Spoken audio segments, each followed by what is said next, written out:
Welcome to Sugar and Spice. My name is Melissa Randall from bakingwithmelissa.com. And the question today is, how do you get out brownie bites stuck in a pan? Well, first I'm going to tell you how to avoid that in the first place.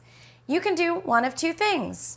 You can spray cooking spray into your pan, or you can use little mini cupcake liners and place them into your pan like this.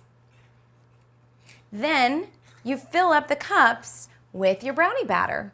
This will be the easiest way to prevent the sticking.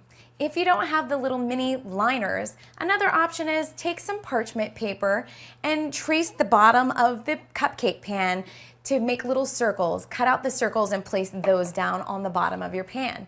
All three of those options will prevent your brownies from sticking.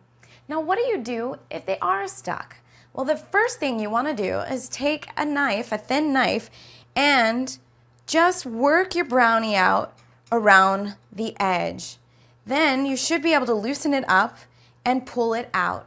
Now, what happens if you can't get them out at all? Don't worry about it. I have a solution for you. One thing you can do is just dig the brownie out the best that you can. And you see my brownie here, it's broken. Well, what you can do is take your brownie pieces and then once they're a little cool, just roll them up into balls. Then you have nice brownie bites, just like the ones I prepared for you here. Then you can roll them in granulated sugar or powdered sugar or whatever kind of sugar or treat you want to roll them up in, just to kind of cover up the fact that you had a little trouble getting them out of the pan.